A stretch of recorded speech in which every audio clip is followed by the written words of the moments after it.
ಸಾಯಂಕಾಲ ಚಾ ಕಾಫಿ ಒಟ್ಟಿಗೆ ಪಕ್ಕದಲ್ಲಿ ಎಂತಾರು ಒಂಚೂರು ತಿಂಡಿ ಇಟ್ಕೊಟ್ರೆ ಎಲ್ಲರಿಗೂ ಖುಷಿ ಆತ್ತಲ್ದ. ನಾನಿವತ್ತು ಸಾಯಂಕಾಲ ತಿಂಡಿಗೆ ಮಾಡುವ ಗೋಳಿ ಬಜೆಯನ್ನು ಮಾಡೋದನ್ನು ತೋರಿಸ್ತಾ ಇದ್ದೆ.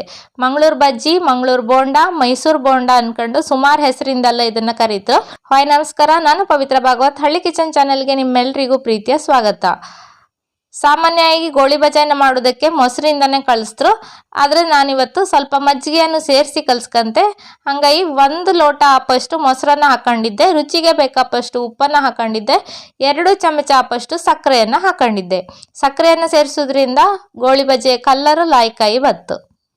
ಸಕ್ಕರೆ ಉಪ್ಪನ್ನ ಎಲ್ಲ ಮೊಸರಲ್ಲಿ ಸರಿ ಮಾಡಿ ಕರಡಿ ಅದಕ್ಕೆ 3 ಲೋಟ ಆಪಷ್ಟು ಮೈದಾ ಹಿಟ್ಟನ್ನು ಸೇರಿಸ್ಕೊಂತ ಇದ್ದೆ.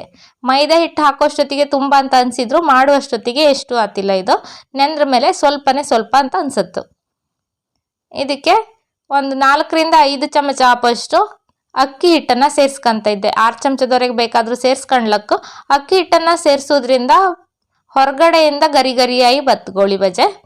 ತಿಂಬಕ್ಕೆ ಲಾಯ್ಕತ್ತು. ಒಳಗಡೆಯಿಂದ ಮೆತ್ತಗಿರುತ್ತೆ, ಹೊರಗಡೆಯಿಂದ ಗರಿ ಗರಿಯಾಗಿ ಬರ್ಕಾದ್ರೆ ಅಕ್ಕಿ ಹಿಟ್ಟನ್ನು ಸ್ವಲ್ಪ ಸೇರಿಸ್ಕೊಂಡ್ರೆ ಲಾಯ್ಕತ್ತು.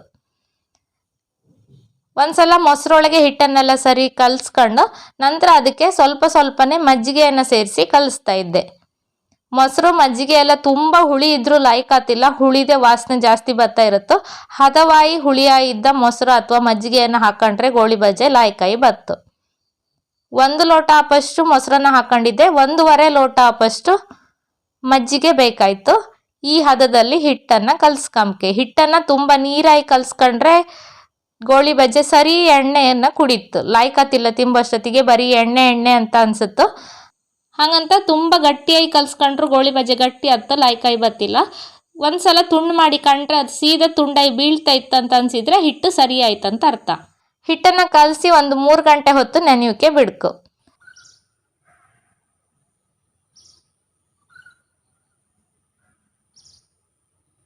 ಮೂರು ಗಂಟೆ ಆದ್ರ ಮೇಲೆ ಅದಕ್ಕೆ ಸಣ್ಣದಾಗಿ ಕಟ್ ಮಾಡಿದ ಕರಿಬೇವಿನ ಸೊಪ್ಪನ್ನು ಸೇರಿಸ್ಕೊಂಡಿದ್ದೆ. ಸ್ವಲ್ಪ ತುರಿದ ಶುಂಠಿ, 1 ಇಂಚ್ ಆಪಷ್ಟು ಶುಂಠಿಯನ್ನು ತುರಿದು ಸೇರಿಸ್ಕೊಂತ ಇದ್ದೆ. ಸ್ವಲ್ಪ ಕೊತ್ತಂಬರಿ ಸೊಪ್ಪು. ಇದಕ್ಕೆ ಕಾಯಿಯನ್ನು ಬೇಕಾದರೆ ಸಣ್ಣದಾಗಿ ಪೀಸ್ ಮಾಡಿ ಹಾಕೊಂಡ್ಲಕ್ಕು, ನಾನಿಲ್ಲಿ ಸೇರಿಸ್ತಾ ಇಲ್ಲ.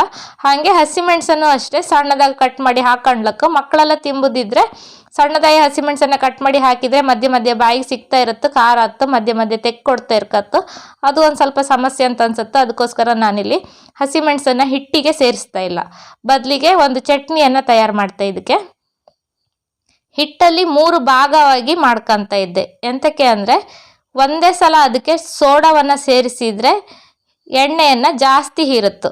ಅದಕ್ಕೆ ಸ್ವಲ್ಪ ಇಂಗನ್ನು ಸೇರಿಸಿದ್ದೆ. ಈಗ ಫಸ್ಟಿಗೆ ಸೇರಿಸೋದು ಮರೆತು ಹೋಯ್ದಿತ್ತು. ಈಗ ಇಂಗನ್ನು ಸೇರಿಸಿ ಸ್ವಲ್ಪ ಸೋಡಾವನ್ನು ಸೇರಿಸ್ಕೊಂಡಿದ್ದೆ. ಜಾಸ್ತಿ ಮಾಡೋಷ್ಟೊತ್ತಿಗೆ ಪೂರ ಹಿಟ್ಟಿಗೂ ಸೋಡಾವನ್ನು ಸೇರಿಸ್ಕೊಂಡ್ರೆ ಎಲ್ಲದು ಮಾಡಿ ಆಪಷ್ಟೊತ್ತಿಗೆ ಹಿಟ್ಟು ನೀರಾತ ಹೊತ್ತು ಕಡೆಗೆ ಮಾಡಿದ ಗೋಳಿ ಬಜೆ ಜಾಸ್ತಿ ಎಣ್ಣೆಯನ್ನು ಹೀರುತ್ತು. ಅದಕ್ಕೋಸ್ಕರ ಈ ಥರ 3 ಭಾಗವಾಗಿ ಮಾಡ್ಕೊಂಡ್ರೆ ಸ್ವಲ್ಪ ಹಿಟ್ಟಿಗೆ ಸೋಡಾವನ್ನು ಸೇರಿಸ್ಕೊಂಡ್ರೆ ಜಾಸ್ತಿ ಎಣ್ಣೆಯನ್ನು ಹೀರುವುದಿಲ್ಲ, ಗೋಳಿ ಬಜೆ ಲಾಯ್ಕಾಯಿ ಬತ್ತು. ಈಗ ಎಣ್ಣೆಯನ್ನು ಕಾಯೋಕೆ ಇಡ್ತಾ ಇದ್ದೆ. ಎಣ್ಣೆ ಕಾಯೋದ್ರೊಳಗೆ ನಾವು ಇದಕ್ಕೆ ಬೇಕಾಗುತ್ತೆ ಚಟ್ನಿಯನ್ನು ತಯಾರು ಮಾಡ್ಕೊಂಬ. ಚಟ್ನಿಗೆ ನಾನಿಲ್ಲಿ 3 ಹಸಿಮೆಣಸನ್ನು ಹಾಕೊಂಡಿದ್ದೆ. ದೊಡ್ಡದ ಇತ್ತು ಹಸಿಮೆಣಸು, ಹಾಗಾಗಿ 3 ಹಸಿಮೆಣಸನ್ನು ಹಾಕೊಂಡಿದ್ದೆ. ಅರ್ಧ ಲೋಟಕ್ಕಿಂತ ಸ್ವಲ್ಪ ಜಾಸ್ತಿ ಕಾಯನ್ನು ಹಾಕೊಂಡಿದ್ದೆ. ಸ್ವಲ್ಪ ಕೊತ್ತಂಬರಿ ಸೊಪ್ಪು, 1 ಚೂರು ಇಂಗು, 2 ಚಮಚ ಪುಟಾಣಿ, ರುಚಿಗೆ ಬೇಕಾಪಷ್ಟು ಉಪ್ಪು. ಹುಳಿಗೆ ನಾನಿಲ್ಲಿ ಹುಣಸೆ ಹಣ್ಣನ್ನು ಉಪಯೋಗಿಸ್ತಾ ಇಲ್ಲ, ಬದಲಿಗೆ ಮಾವಿನಕಾಯಿ ಹುಡಿಯನ್ನು ಹಾಕೊಂತ ಇದ್ದೆ. 1/4 ಚಮಚ ಆಪಷ್ಟು ಹುಡಿಯನ್ನು ಹಾಕೊಂಡಿದ್ದೆ. ಚಟ್ನಿ ರುಚಿಯಾಗಿ ಬತ್ತ ಆಮ್ಚೂರ್ ಪೌಡ್ರನ್ನ ಉಪಯೋಗಿಸೋದ್ರಿಂದ. ಮನೆಯಲ್ಲೇ ತಯಾರು ಮಾಡಿದ ಆಮ್ಚೂರ್ ಪೌಡ್ರು ಬೇಕಂದರೆ, ರೆಸಿಪಿ ಬೇಕಂದರೆ ಹೇಳಿ, ಮುಂದೊಂದು ವಿಡಿಯೋದಲ್ಲಿ ಮಾಡಿ ತೋರಿಸ್ತೆ. ಹಿಟ್ಟಿಗೆ ನಾವು ಹಸಿಮೆಣಸನ್ನು ಹಾಕಲಿಲ್ಲ, ಹಾಗಾಗಿ ಚಟ್ನಿಯನ್ನು ಸ್ವಲ್ಪ ಖಾರಾಯಿ ಮಾಡ್ಕೊಂಡ್ರೆ ಲಾಯ್ಕತ್ತು ಗೋಳಿ ಬಜೆಗೆ. ಪ್ಲೈನಾಗಿ ಇರುತ್ತಲ್ಲ, ಜಾಸ್ತಿ ಖಾರ ಅಂತ ಇರ್ತಿಲ್ಲ, ಹಾಗಾಗಿ ಚಟ್ನಿ ಸ್ವಲ್ಪ ಖಾರಾಯಿ ಮಾಡ್ಕೊಂಡ್ರೆ ಲಾಯ್ಕತ್ತು. ಚಟ್ನಿ ತಯಾರಾಯಿತು. ಅಷ್ಟರಲ್ಲಿ ಎಣ್ಣೆನೂ ಕಾದಿತ್ತು. ಈಗ ಗೋಳಿ ಬಜೆಯನ್ನು ಬಿಡೋದು ಯಾವ ಥರ ಅಂತ ತೋರಿಸ್ದೆ. ನೀರಿನಲ್ಲಿ ಸರಿಯಾಗಿ ಕೈಯನ್ನು ಅದ್ದು ಕಣ್ಕೊ. ಫಸ್ಟಿಗೆ ಎಣ್ಣೆಯಲ್ಲಿ ಈ ಥರ ಗೋಳಿ ಬಜೆಯನ್ನು ಬಿಡ್ಕೊ. ಯಾವ ಥರ ಬಿಡ್ತಾ ಇದ್ದೆ ಕಾಣಿ, ನಾನು ಹೆಬ್ಬೆರಳು ಮತ್ತು ತೋರು ಬೆರಳಿನ ನಡುವೆ ಹೋಲ್ ಇರುತ್ತಲ್ಲ, ಆ ಹೋಲಿನಿಂದ ಗೋಳಿ ಬಜೆಯನ್ನು ಬಿಡ್ಕು. ಯಾವ ಥರ ಅಂದರೆ ಈ ಥರ ಪಾತ್ರೆಗೆ ತಾಗಿಸಿ ಹಿಟ್ಟನ್ನು ತೆಗೆದು ನಂತರ ಆ ಥರ 2 ಬೆರಳುಗಳ ನಡುವೆ ಹೋಲ್ ಆತ್ತಲ್ಲ, ಆ ಹೋಲಲ್ಲಿ ಗೋಳಿ ಬಜೆಯನ್ನು ಬಿಟ್ಟರೆ ರೌಂಡ್ ಆದ ಗೋಳಿ ಬಜೆ ತಯಾರಾಯ್ತು. ಕಾಂಬಕ್ಕೂ ಚಂದ ಆತ್ತು ಈ ಥರ ಬಿಟ್ಟರೆ. ಹಾಗೆ ಕೈಯಲ್ಲಿ ಜಸ್ಟ್ ಹಿಂಗೆ ಹಿಟ್ಟನ್ನು ತೆಗೆದು ಬಿಟ್ಟರೆ ಸ್ವಲ್ಪ ಕೈ ಕಾಲೆಲ್ಲ ಬತ್ತು ಗೋಳಿ ಬಜೆಗೆ. ಈ ಥರ ಬಿಟ್ಟರೆ ರೌಂಡ್ ಆಗಿ ಲಾಯ್ಕಾಯಿ ಬತ್ತು. ಗೋಳಿ ಬಜೆನ ಮತ್ತೆ ತಿರುವಿ ಹಾಕಿ ಈ ಥರ ಮಗ್ಚಿ ಹಾಕ್ತಾ ಇರ್ಕತ್ತೋ ಅದು ನಿಲ್ಲುವುದಿಲ್ಲ. ಎಣ್ಣೆ ಒಳಗೆ ಸೀದಾ ತಿರುಗಿ ಹಾಕೋಕ್ಕಾತಿಲ್ಲ. ಅದಕ್ಕೆ ಮತ್ತೆ ಎಣ್ಣೆ ಒಳಗೆ ತಿರ್ಸಿ ಹೊಂಬಣ್ಣ ಬಪ್ಪಳರೆ ಕರೆದು ತೆಗೆದ್ರೆ ರುಚಿಯಾದ ಗರಿಯಾದ ಒಳಗಡೆಯಿಂದ ಸಾಫ್ಟ್ ಆದ ಗೋಳಿ ಬಜೆ ತಯಾರಾಯಿತು. ಎಷ್ಟು ಲಾಯ್ಕಾಯಿ ಬಂದಿತ್ತು ಕಾಣಿ. ಸ್ವಲ್ಪನೂ ಎಣ್ಣೆ ಸಹ ಕುಡಿಲಿಲ್ಲ. ಹೊರಗಡೆಯಿಂದ ಗರಿಯಾಗಿ ಲಾಯ್ಕಾಯಿ ಬಂದಿತ್ತು. ಚಟ್ನಿ ಒಟ್ಟಿಗೆ ಒಳ್ಳೆ ಹತ್ತು. ಇವತ್ತಿನ ಈ ವಿಡಿಯೋ ನಿಮಗೆ ಖುಷಿಯಾದಿದ್ದರೆ ಖಂಡಿತ ಒಂದು ಲೈಕ್ ಒತ್ತೋದನ್ನು ಮರಿಬೇಡಿ. ಇದೇ ರೀತಿ ಇನ್ನು ಹೊಸ ರೆಸಿಪಿಯೊಂದಿಗೆ ಮತ್ತೆ ಮುಂದಿನ ವಿಡಿಯೋದಲ್ಲಿ ಸಿಕ್ಕುವ. ಅಲ್ಲಿವರೆಗೂ ನಮಸ್ಕಾರ.